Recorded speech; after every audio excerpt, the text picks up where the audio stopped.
Dear learner, welcome to the lecture on an introduction to astrophysics. In this lecture, we will take a voyage through the cosmos and familiarize ourselves with the different objects found there and study some phenomena related to them. This lecture is introductory and we will only go through the qualitative descriptions. I have used various images in this lecture. Those are not mine. Rather, I have taken from different sources for the educational purpose only. When we look in the night sky, even with the naked eye, it appears fairly interesting.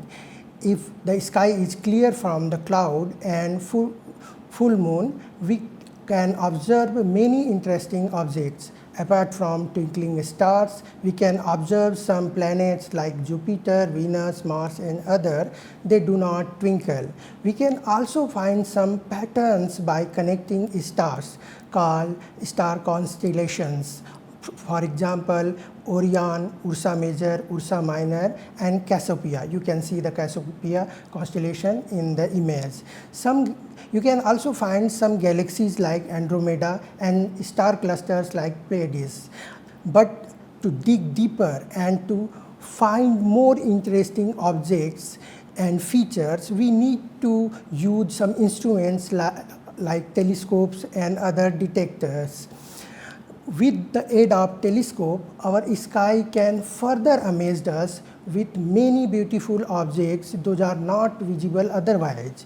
On the top panel, we can see the clear structure of a spiral galaxy, then a black hole accretion disk and a nebula called pillars of creation.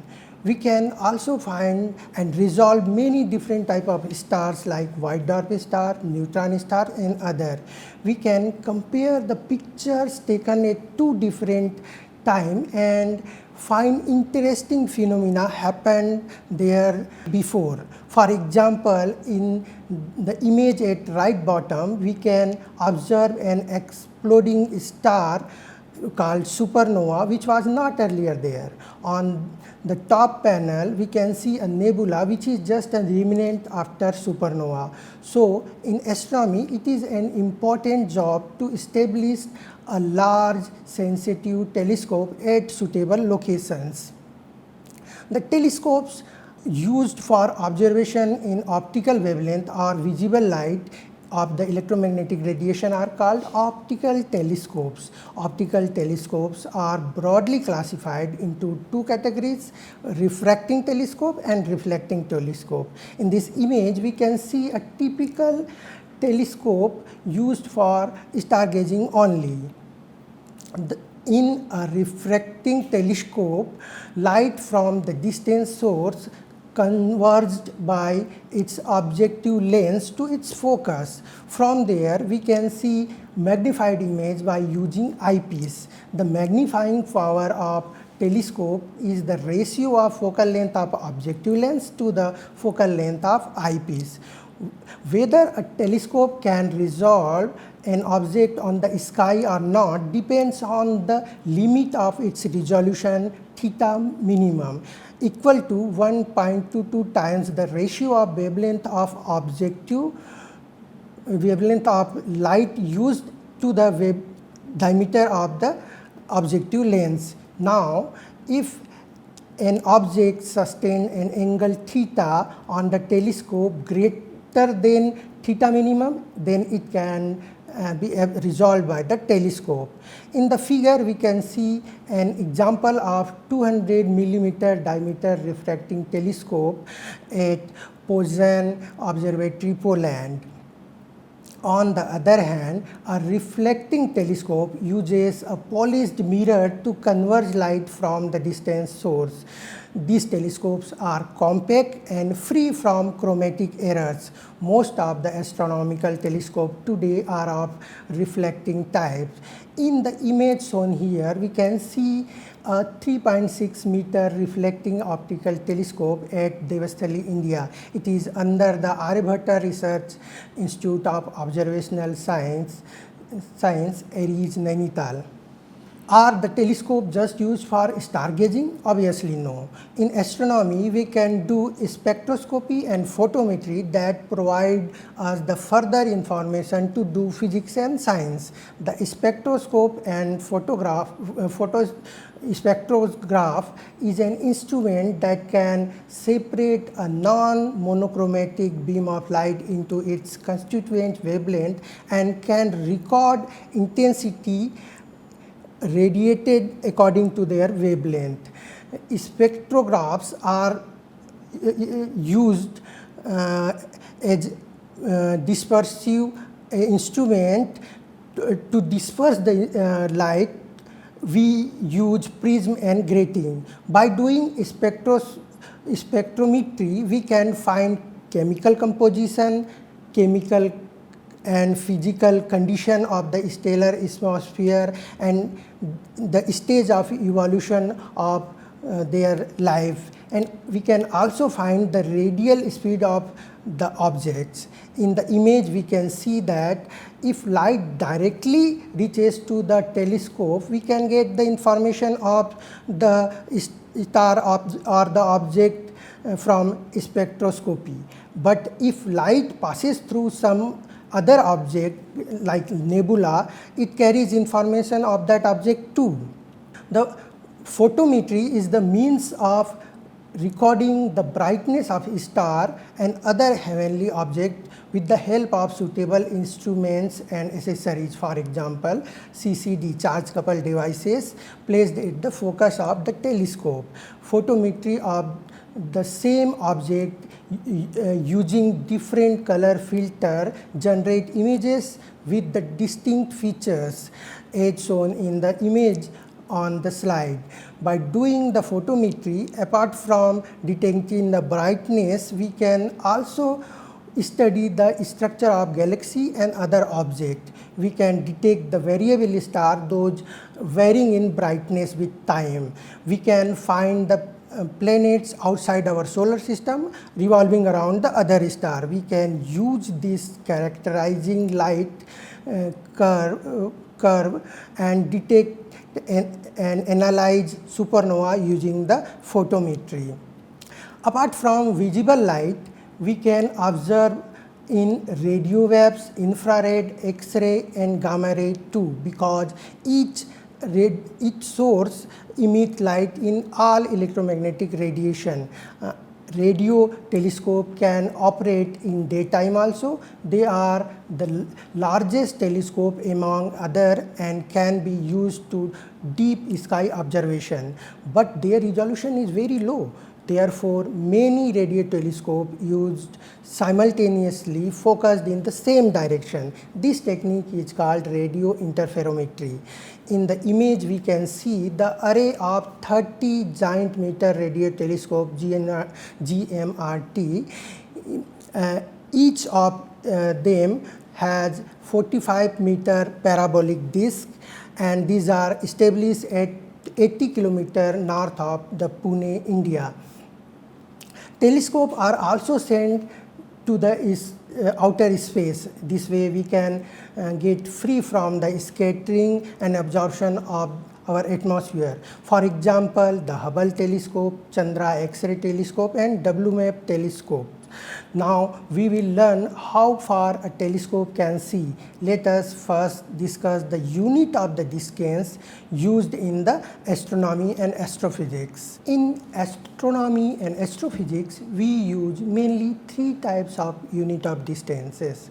First is astronomical unit, AU.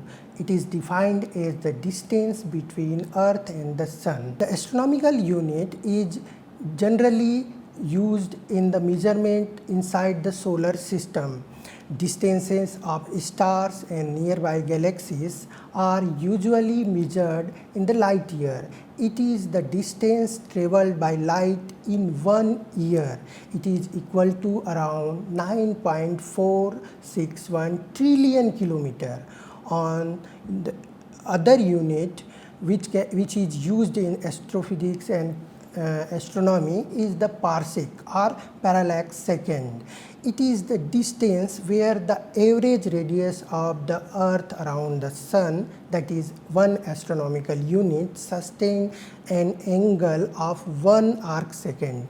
1 arc second is 3600 part of a degree. It is very small angle. 1 parsec is actually equal to 3.26 light years. To appreciate the unit of distance, let us have a look on the distance our universe operates on. Our nearest heavenly body, Moon, is around 1.29 light second away. It means it only take 1.29 seconds to reach Moon's reflected light to us. The sun is, on the other hand, about 8 light minutes away, whereas the nearest star, Proxima Centauri, is 4.3 light year away. Size of our galaxy is around 100,000 light year, or we can say 30 kiloparsec. You can imagine the how big is our Milky Way galaxy. Actually, with the observation made by advanced telescope nowadays, we can found even million times bigger object in the sky. Group of galaxy form clusters, and group of clusters form supercluster. Superclusters are found with the size more than 100 megaparsec. 1 mega means 10 to the power 6. Let us start with the shortest distance, that is our solar system studied in astronomy. Our solar system has Sun as the central star around which all other 8 planets from Mercury to Neptune revolve. It's the primary source of energy and light. Then there are moons of the planets orbiting around them, dwarf planets like Pluto, asteroids, comets and other. All these objects are found bounded by the gravity, and the dynamics of their orbit is explained by Kepler's law, which is based on the Newtonian mechanics. Since the gravity is central force, the angular momentum of the planets must remain conserved. Therefore, the motion and the orbit of all planets are always on a plane. They do not wander around the sun randomly. Newtonian mechanics explains the motion of the object in solar system with good degree. But to explain the precession of the orbit, we need to include relativistic effect, that is the relativistic mechanics developed by Einstein. The sun, being the nearest star to us, is a prime candidate to study the stellar phenomena. The central part of the sun, called core, fuse hydrogen, and due to this fusion reaction, energy generated. The core is surrounded by radiative zone, where the energy generated in the core is transmitted outward by radiation, with the photon being absorbed and remitted by the particle again and again. The next layer is convection zone. The energy transported by convection currents like a boiling water. The next layer is photosphere. Actually, it is the innermost visible layer. If we see the picture of sun, it is just a picture of photosphere. It has sunny spot, which is cooler and darker regions. Chromosphere are outer layer than photosphere and emit red light or glow reddish because of the hydrogen burns off. It is visible during the solar eclipse. Outermost layer of the sun is corona. It is the extended over millions of kilometers into the space. Now the question is how this sun and other stars born. Stars are born in cloud of gas and dust called nebula. Gas means helium and hydrogen, whereas the mixture of higher elements are called dust. Gravity compresses the gas and dust. Temperature rises and reaches to a value sufficient to initiate nuclear fusion. This way, a new star born in the nebula. Further evolution and fate of the star depends on its initial mass. A massive star exhausts its fuel very fast due to enormous gravity and has a shorter lifetime than a low mass star. When sun-like star exhausts the hydrogen in its course, it starts fusing the helium and its outer layer expands and it becomes larger and larger inside. Actually, its original it's become very bigger than its original size and appears redder or orange color due to the low surface temperature. These are called red giant star, where the massive star form supergiant. The outer layer of a red giant star go away and the central part become the white dwarf star that exhausting all its fuel. The core of a red supergiant explodes as supernova and its final remnant is either a neutron star or black hole depending on their initial mass. Different stages of evolution can be understood by plotting a star into Hertzsprung-Russell diagram or HR diagram. HR diagram is a plot of a star's luminosity versus temperature. Stars occupy different locations in this diagram during the different stages of evolution. You can see a HR diagram in this slide. When a star born, it first occupy position on a diagonal called main sequence. A massive star with higher luminosity and higher temperature take its place at above on the main sequence, then relatively lighter star. Red giant and red supergiant star due to their low surface temperature but large luminosity are on the top right corner. High luminosity at low temperature of this star is because of their large surface area. On the other hand, white dwarf star with the temperature high and luminosity low occupy bottom left corner. HR diagram are not help us to understand the evolution of star, it also help to find the spectral classes of the star, for example O, B, A, F, G, K, M. It is a Harvard spectral classification scheme, O being the hottest star and M being the coolest star, and also depends on the chemical composition.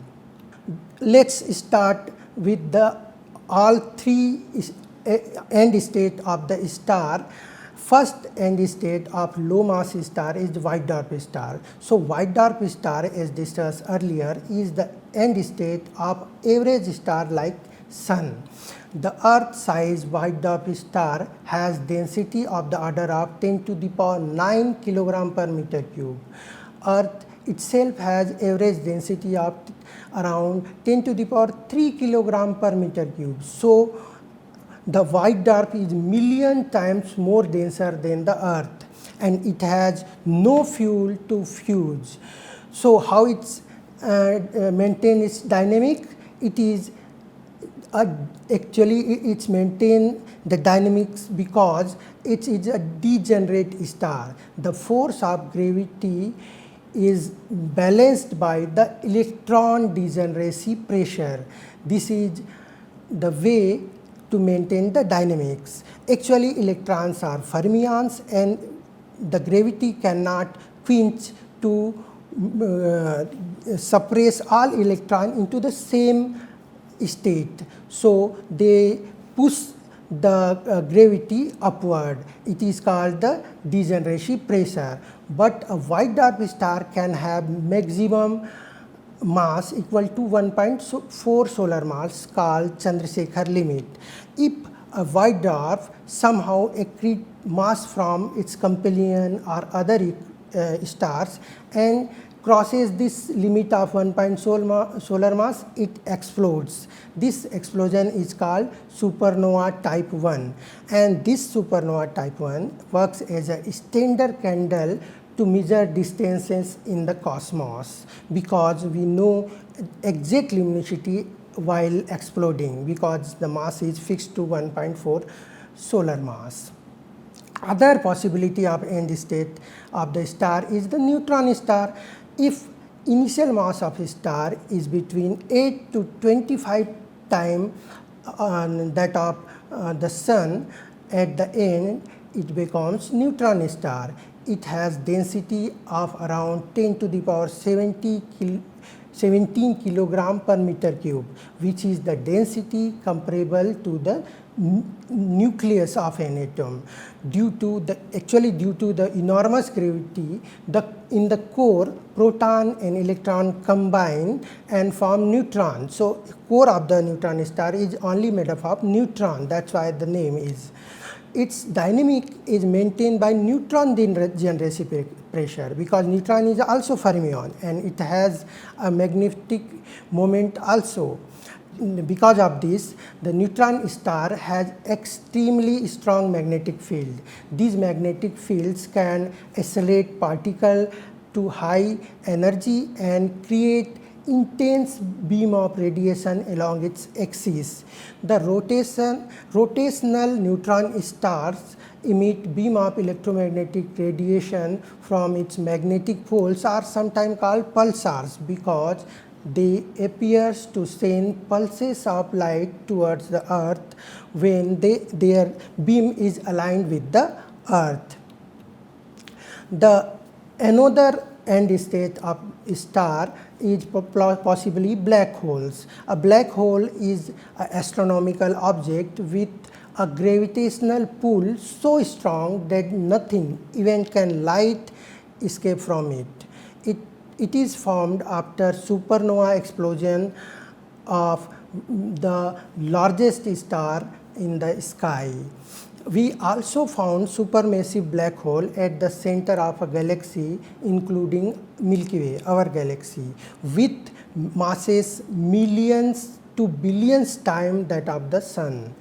The boundary around a black hole beyond which nothing can escape is called event horizon. You can see in the picture on the slide. The radius of the event horizon is called Schwarzschild radius. If a given mass is compressed to have radius equal to or less than the Schwarzschild radius, it turns into black hole. You can see the formula on the slide. In the table, we can compare the radius and density of an object if it turns into the black hole. The Earth would be a black hole if it would have radius just 0.9 centimeter and density of the order of 10 to the power 27. You can imagine this enormous density. Similarly, Sun will be a black hole if it would have radius around 3 kilometers only. A black hole cannot be directly observed, but if it accretes mass from outside of the event horizon, the material being accreted or absorbed releases backward radiation. This way we can picturize the black hole, and recently you would have seen this picture as shown on the slide. The stars are not found in general isolated, they found in the group. A galaxy is a huge collection of gas, dust, and billions of stars and their solar system are all held together by the gravity. Our solar system is in a galaxy called Milky Way. In the figure on the left, we can see a night view of Milky Way. If we would be able to picturize the Milky Way from some other galaxy, it would have been look like a picture shown on the right, that is a spiral structure. How do we know this? We know by comparing its property with other spiral galaxies. The universe, in the universe there are billions of galaxies of different shape and size. They can broadly classified into spiral type, elliptical or irregular type. In the figure we can see the galaxies of different morphology. We can see the example of 3 classes of galaxy here, that is spiral, elliptical and irregular type. Edwin Hubble present the sub-classification of spiral and elliptical galaxies. Elliptical galaxies are sub-classified into E0 to E7 depending on their ellipticity. Spirals are sub-classified as SA, SB and SC depending on the spread of their spiral arms.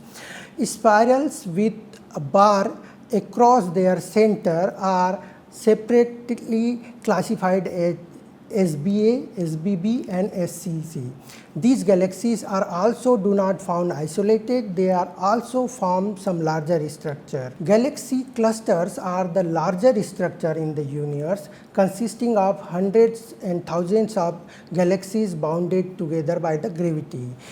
Clusters are 1 to 3 megaparsec in size. Again, the mega means 10 to the power 6. Total mass of galaxy clusters is 10 to the power 14 to 10 to the power 15 solar mass, but only 10 to 15% is baryonic matter that we can see. Rest is just a dark matter. They are classified into 2 categories: regular clusters like Coma cluster and the irregular cluster like Virgo cluster. The largest structure in the universe are supercluster. Supercluster are vast region of space that contains multiple galaxy cluster, groups and individual galaxy. They are largest known structure in the universe, spanning hundreds of millions of light years across. In the figure on the right, we can see a supercluster located at 3 billion light year away. On the figure at bottom left, we can see an image of sky survey. Each point in this image is a galaxy. So we can observe in this figure a very large structure in this survey. Let us now discuss the branches of physics deals with largest scale of the universe. That branch is the cosmology.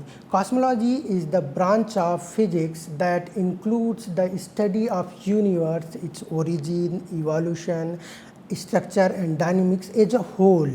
Figure on the right summarizes the history of evolution of the universe according to the most accepted theory, the hot Big Bang cosmology.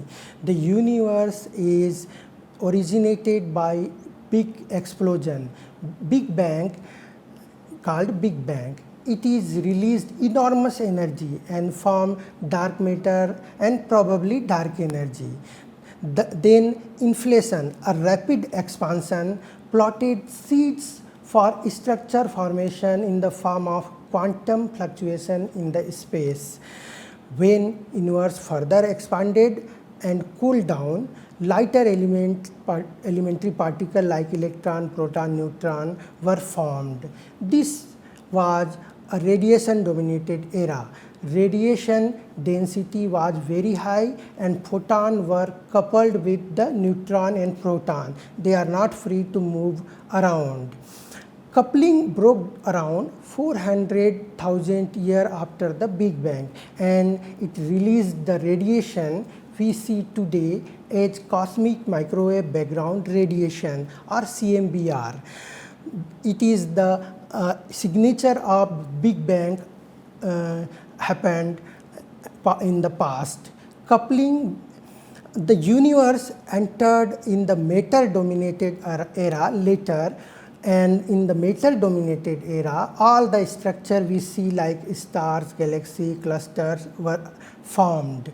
Recently the universe started accelerating its expansion. It is because of the domination of dark energy, because dark energy pushes the expansion and poses the negative pressure. According to the standard model of cosmology, the 95% of our universe is because of this dark sector, dark energy and dark matter. And only 4 to 5% is the luminous baryonic matter, which actually emits light and absorbs light and we can observe. So the questions and the curiosity remains there to explain this dark energy, dark matter and the fate of universe, which depends on the percentage of these constituents.